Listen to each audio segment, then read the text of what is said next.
할렐루야. 오늘 말씀 누가복음 22장 54절에서 71절입니다.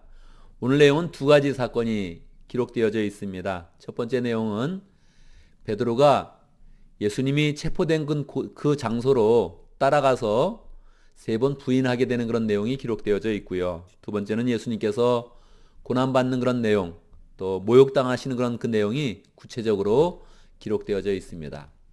우리가 성경을 볼 때 성경의 그런 인물들을 우리에게 감정이입을 해서 봐야 되는데, 특별히 제자들에 대한 것은 다이렉트로 우리에게 적용해서 바로 볼 수 있습니다. 베드로가 당한 일을 보면 나라면 어떻게 했을까? 내가 베드로라면 어떻게 했을까를 바로 보게 되죠.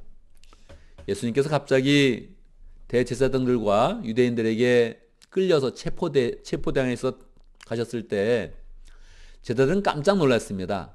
그리고 처음에는 도망갔죠. 폭력이 난무하는 그런 상황 가운데 있을 수가 없어서 그냥 도망을 간 것입니다. 그런데 그 중에 베드로는 조용조용히 그곳을 이제 따라서 가본 것입니다. 거기 갔더니 예수님에 대한 신문이 이제 이루어지고 벌써 다 준비가 됐기 때문에 사람들은 계속 예수님에 대해서 협박을 하고 채찍질을 하고 하는 그런 분위기가 형성이 된 거죠. 죽음의 그런 공포가 거기에 딱 자리 잡고 있는 것입니다. 그때 베드로도 조용히 거기서 사람들 틈에 껴 있는데 하녀 한 사람이 이제 묻는 거죠. 당신도 예수님의 제자가 아니냐? 이렇게 묻는 거죠. 우리는 어떻게 할까요, 여러분? 우리가 그 자리에 있었다면 제자들은 바로 우리와 대입해서 바로 생각해 볼 수 있거든요. 예수님은 체포당하시고 그리고 우리에게 당신도 제자가 아니냐 하면서 우리에게 위협을 한다면 우리는 뭐라고 대답을 할까요? 여러분, 고문 참을 수 있습니까? 고문? 우리 한국에서도 초대 기독교인들이 일시대 때 또 초선시대 때 많이 끌려가서 고문당한 적이 있거든요. 초창기에 고문받을 때 그 사람들은 굉장히 간단한 방법을 썼습니다.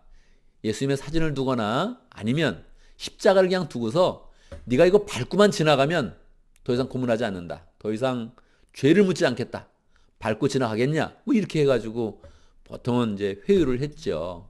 그 중에 많은 사람들은 밟고 지나가는 사람도 있었고, 밟고 안 지나간다면 계속 고문당하거나 나중에 순교당하거나 그렇게 죽게 되는 것이죠. 우리가 그런 상황이 온다면 우리는 어떻게 할까요? 우리가 그런 상황을 맞이한다면 우리는 어떻게 할까요? 우리의 그런 삶 가운데서도 마지막 종말의 시대 때에는 틀림없이 하나님을 믿는 사람들을 핍박하는 일이 일어날 것이다. 그렇게 이야기하고 있습니다. 미국에서도 그러한 핍박의 그런 그 징조가 감지되고 있습니다. 앞으로 기독교에는 문제가 많다. 이렇게 사회 여론이 돌변할 그런 가능성이 굉장히 많습니다. 한국에는 이미 완전히 자리 잡지 않았습니까? 기독교인은 나쁜 사람들이다. 이기적인 그런 사람들이다. 없어져야 된다. 그렇게 주장하는 그런 사람들이 생기지 않았습니까? 그러니까 우리가 사는 그 시대에도 핍박이 있을 수 있는데 우리는 어떻게 하겠습니까? 우리는 베드로가 3번 부인한 것에 대해서 베드로가 왜 그랬을까? 3년이나 따라다녔는데 왜 예수님을 부인했을까? 그런 생각들을 하게 되죠. 우리에게도 이러한 일이 다가올 것이다. 우리는 과연 어떻게 할 것인가? 이 마음을 잘 생각해 보면서 정말 주님을 부인하지 않는 그런 사람이 돼야 되죠. 그러나 이 삶 속에 핍박을 견디고 고난을 견딜 수 있는 그런 사람이 많지 않습니다. 혹시 우리가 부인한다면 어떻게 되는 것인가? 베드로의 이런 경우는 3번 부인하고 나서 예수님이 자기에게 하셨던 그런 그 말씀을 기억했습니다. 네가 오늘 닭이 울기 전에 3번 나를 부인하게 될 것이다. 예수님이 죽음을 말씀하셨을 때 베드로는 예수님에겐 그런 일이 일어나지 않겠습니다. 제가 그것을 막아내겠습니다. 이렇게 자신 있게 이야기했는데 예수님은 네가 오늘 나를 3번 부인하게 될 것이다. 그렇게 예언을 하셨죠. 이러한 예언은 저주스러운 예언이 아니라 마음을 미리 준비시켜 주는 거죠. 내가 더 너의 약함을 알고 있으니 나중에 돌이켜라 하는 예수님의 그런 그 말씀이었죠. 결국 베드로는 이 예수님의 말씀을 기억하고 밖에 나가서 통곡을 하면서 울면서 결국은 돌이키게 됩니다. 할렐루야죠. 우리는 살면서 예수님을 부인하게 되는 경우가 많이 있습니다. 그때마다 우리의 마음을 새롭게 해서 다시 또 회개하고 빨리 돌이키도록 그렇게 해야 되죠. 예루살렘에 가면 베드로 기념교회가 있습니다. 로마에도 베드로 기념교회가 크게 있지만 예루살렘 그 자체 시에도 베드로 기념교회가 있는데 그 기념교회를 가보면 그 앞에 바로 들어가는 입구에 닭을 한 마리 이렇게 딱 이렇게 만들어 놨더라고요. 기억하라는 거죠. 베드로는 닭이 울기 전에 3번 예수님을 부인했다. 그렇게 기억하라는 거죠. 그런데 그것은 베드로에 대한 그런 기억이 아니라 우리의 그런 그 마음의 자세를 다시 한번 생각해 보게 하는 것이죠. 우리도 늘 그런 어려운 상황이 왔을 때 예수님을 부인하지 않도록 노력하고 부인하게 된다면 그냥 돌이킨다. 이렇게 마음을 항상 먹어야겠습니다. 63절부터는 예수님이 이제 실제로 조롱받고 모욕받는 그런 그 내용이 나와 있습니다. 63절 예수를 지키는 사람들이 예수를 때리면서 모욕하였다. 여러분 예수님의 고난에 대해서 어떻게 생각합니까? 예수님의 그런 모욕당하시고 조롱받는 모습에 대해서 어떻게 생각하십니까? 요즘에 인종차별 문제로 동양인을 계속 모욕하거나 폭행하는 그런 일들이 계속적으로 일어나지 않습니까? 우리는 그게 느끼는 겁니다. 길을 가다가 누가 나를 때린다면 나는 어떤 마음일까 과연? 갑자기 나를 공격해가지고 눈을 가리고 막 때린다면 나는 어떤 마음이 들까? 정말 황당하지 않겠어요? 여러분 뺨을 맞아본 적이 있습니까? 어린 시절 생각해보면 글쎄요. 어린 시절까지 다 생각해보면 한두 번 맞아본 적이 있을까요? 예수님이 뺨을 맞으시고 채찍으로 맞으시고 몽둥이로도 맞으시고 그냥 폭행을 그냥 막 가는 거예요. 그러면서도 조롱을 하는 거죠. 네가 선지자니까 내가 누군지 한번 맞춰봐라. 그런 얘기도 하고요. 메시아라면 내가 누군지 영역으로 맞춰봐라. 그럼 내가 믿겠다. 하면서 계속적으로 모욕을 하는 것이지요. 이들은 이제 모욕을 하면서 정식 재판의 그런 과정으로 나가기를 원하는데 그래서 계속 죄목을 이제 찾는 겁니다. 죄목을 찾아보면 예수님의 죄가 없죠. 예수님에 대해서 모욕을 하고 또 그렇게 여러 가지 그런 말로 그렇게 이야기해도 죄목을 찾을 수가 없는 것이죠. 결국은 이제 이 사람들은 마지막으로 묻는 것은 네가 하나님의 아들이냐 이걸 묻는 겁니다. 예수님이 개인의 죄에 대해서는 개인의 그런 죄를 계속적으로 모함을 해가지고 하는 그런 말들은 변명을 하지 않습니다. 변호하지 않으시죠. 그러나 하나님의 아들이냐 이것을 물을 때는 예수님이 명확하게 보통 말씀하십니다. 22장 70절 그러자 모두가 말하였다. 그러면 그대가 하나님의 아들이요? 물었습니다. 예수께서 그들에게 말씀하셨다. 내가 그라고 여러분이 말하고 있어. 이게 계속 그 말투가 성경이니까 굉장히 이렇게 좀 존중하는 말투를 이렇게 막 하고 있지만 여러분 아시다시피 영어에도 존댓말이 없고 헬라말에도 존댓말이 없고 유대말에도 이렇게 존댓말이 없습니다. 보통 부를 때 호칭이 중요한 것이지 실제 문장에서는 존댓말이 없죠. 그러니까 이런 이렇게 예의를 차려서 하는 그런 말이 아니고 굉장히 직설적인 그런 말로 그냥 딱 묻죠. 네가 하나님의 아들이야? 이런 톤이죠. 톤 자체는 그렇게 묻는 거지 하나님의 아들이요? 이렇게 하지는 않죠. 그냥 다이렉트로 묻는 것이면 그러니까 네가 하나님의 아들이라고? 그렇게 하는 거죠. 예수님의 말도 여러분이 그렇소 이렇게 대답하지는 않죠. 예수님은 어쨌든 위험 있는 말로 너희들이 이미 말하였다. 네가 말하지 않았느냐? 이게 정확히 예수님이 말씀하는 거죠. 이게 이제 어쨌든 제목이 된다는 겁니다. 신기하지요. 예수님의 그런 제목이 하나님의 아들이고 유대인의 그런 왕이기 때문에 십자가를 져야 된다는 거. 그것이 계속 우리가 믿는 바를 예수님은 마지막까지 딱 하나 붙들고 명확하게 증거해 주신 것입니다. 다른 거는 변호하지 않습니다. 모함하는 말들, 모함하는 제목들에 대해서는 그렇게 예수님께서 말씀하지 않지만 하나님의 아들이냐? 맞다. 메시아냐? 정확히 맞다. 이렇게 이야기해 주시는 거죠. 그래서 우리가 끝까지 예수님이 정말 하나님의 아들이셨다. 예수님이 우리의 왕이시다 하는 그런 부분을 잘 믿으면서 우리 여러분 마음을 모아서 언제든지 예수님은 하나님의 아들이십니다. 그래서 우리가 구원받습니다. 예수님은 그리스도이십니다. 약속대로 오셨고 하나님의 약속대로 죽으셨다가 살아나셨습니다. 이 사실을 우리가 정확히 믿어야 하는 것이죠. 오늘 최 목사님 칼럼도 한번 살펴보는데 오늘 두 가지 중에 오늘은 가엾은 부자에 대해서 한번 함께 생각해 보겠습니다. 성찬식에 대한 부분도 여러분이 잘 알기를 원합니다. 그래서 미리 한번 읽어보시고요. 가엾은 부자 이런 제목인데요. 보통 여러분 부자를 보면 어떤 그런 마음을 가지십니까? 최 목사님은 부자를 보면 좀 가엾은 그런 마음, 치근한 마음을 갖는다는 거예요. 정말 그렇습니까? 여러분 현대에서 부자는 갑 중에 갑입니다. 그래서 사람들은 부자가 있으면 약간 기죽고 공손한 태도를 보입니다. 우리 교회는 어떨까요? 우리 교회는 뭐 부자가 없어서 할렐루야 감사하죠. 그렇지만 부자가 온다면 아마 비슷한 그런 모습을 보일 가능성이 굉장히 높죠. 요즘 사람들은 부자에 대해서 귀를 열어놓고 있습니다. 부자에 대해서 귀를 열어놓고 경청을 하죠.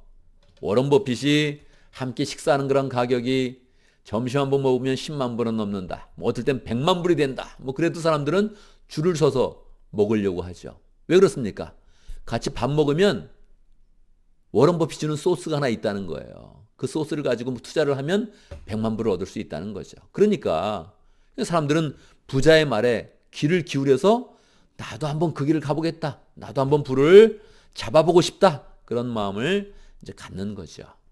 그런데 이게 정말 현대의 그런 경향이기 때문에 우리도 다 그 영향권 아래에 있거든요. 근데 최 목사님은 부자를 보면 조금 치근하다는 거예요. 왜 그럴까요? 왜 이런 마음을 가지셨나요? 최 목사님은 영적으로 좀 봤는데 부자들이 가지는 그런 특징 중에 하나는 갈급함이 없다는 거예요. 하나님 앞에 갈급한 그런 기도 제목을 못 갖는다는 거예요. 그냥 기도할 그런 제목이 없다는 거예요. 뭐 다 있으니까, 다 돈으로 될 수 있으니까 뭐 괜찮다고 이렇게 생각한다는 거죠. 이게 너무 안타깝다는 거예요.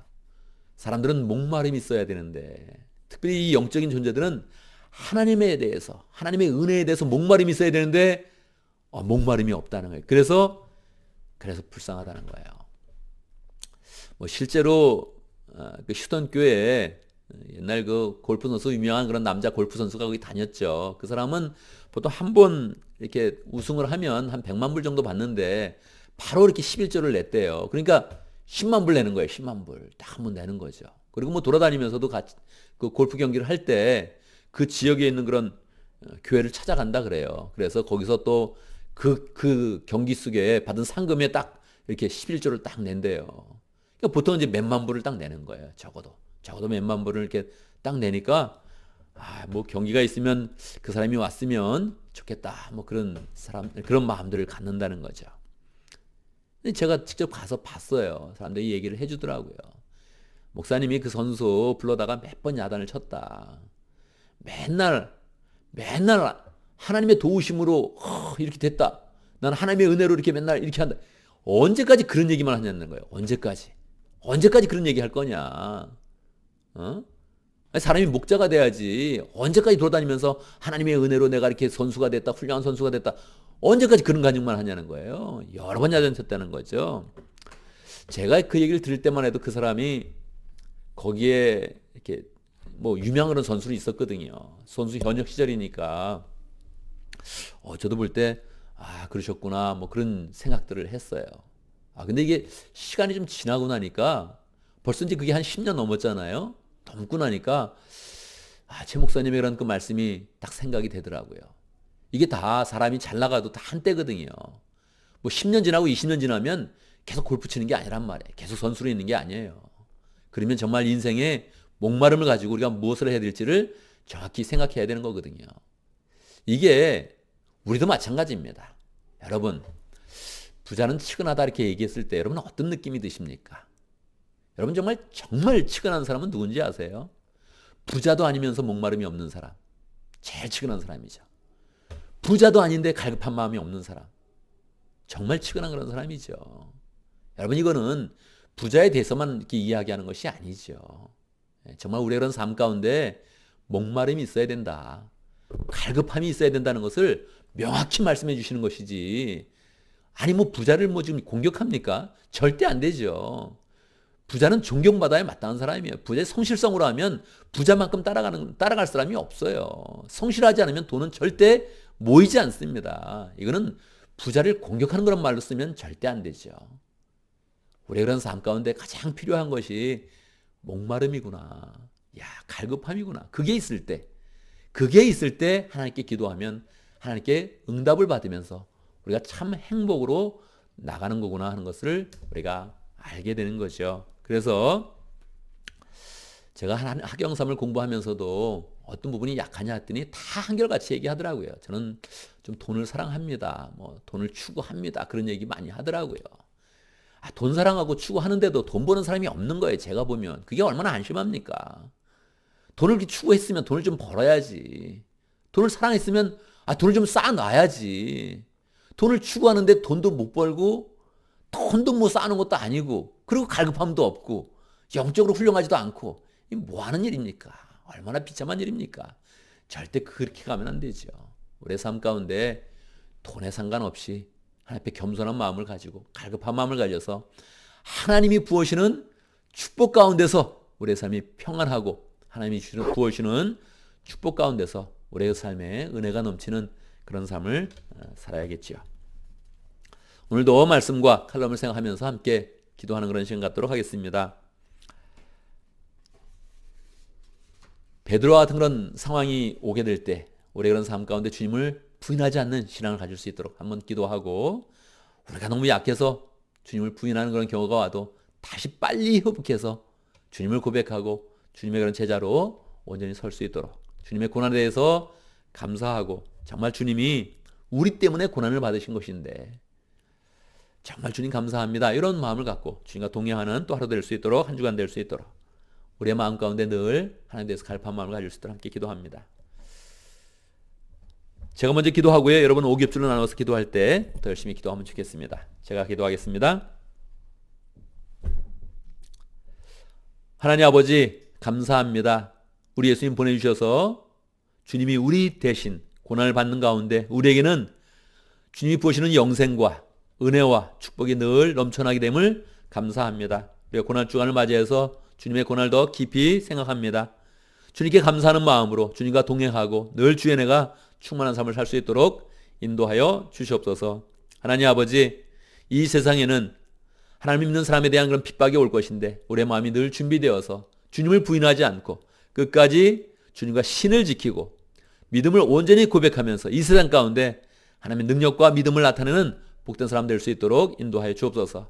우리가 연약하여서 넘어질 때는 주님 바로 일어날 수 있도록 역사해 주시고 바로 돌이킬 수 있도록 역사해 주시고 주의 은혜에 온전히 서서 다시금 영생의 길, 은혜의 길로 나갈 수 있도록 축복하여 주옵소서. 하나님 아버지, 현대의 사회가 다 돈의 그런 세계로 변화되고 있습니다. 그 가운데 우리도 신음하고 있는데 하나님 불쌍히 여겨 주시옵소서. 우리가 믿음을 굳게 붙잡아서 우리에게 가장 필요한 것이 하나님에 대한 목마름이요, 은혜에 대한 목마름이요, 하나님의 축복에 대한 갈급함인 줄 알고 그 마음을 잘 지켜서 세상이 주는 축복을 받는 것이 아니라 하나님이 주는 축복을 받아서 우리의 마음은 평강하며 우리의 그런 삶도 주의 은혜 가운데 평온할 수 있도록 역사하여 주시옵소서.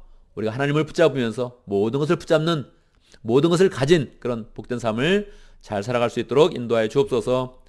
오겹줄로 하나님, 우리가 기술적으로 모임을 가집니다. 축복하여 주셔서 함께 모일 때마다 은혜가 넘치게 하시고 서로 사랑하게 하시고 서로 풍성히 축복하면서 우리의 삶이 더 기쁨으로 넘칠 수 있도록 역사하여 주옵소서. 예수님의 이름으로 기도드리옵나이다. 아멘.